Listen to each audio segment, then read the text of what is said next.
फक्त 1 मिनिट द्या आणि फरक बघा. तुम्ही इंग्लिश शिकण्यासाठी काय काय करता? व्हिडिओज बघता, मूव्हीज बघता, गाणी ऐकता, ग्रामर शिकता, पण तुम्ही बोलण्याची प्रॅक्टिस करता का? नाही ना? मग इम्प्रूव्हमेंट कशी दिसणार? आजपासून एक छोटीशी सवय लावून घेऊया. आय कॅन डू दिस. बस फक्त हे सेंटेन्स रिपीटेडली दिवसभरातनं बोलायचंय.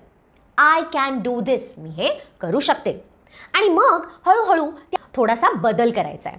For example, I can do this very easily. मी हे आरामात करू शकते.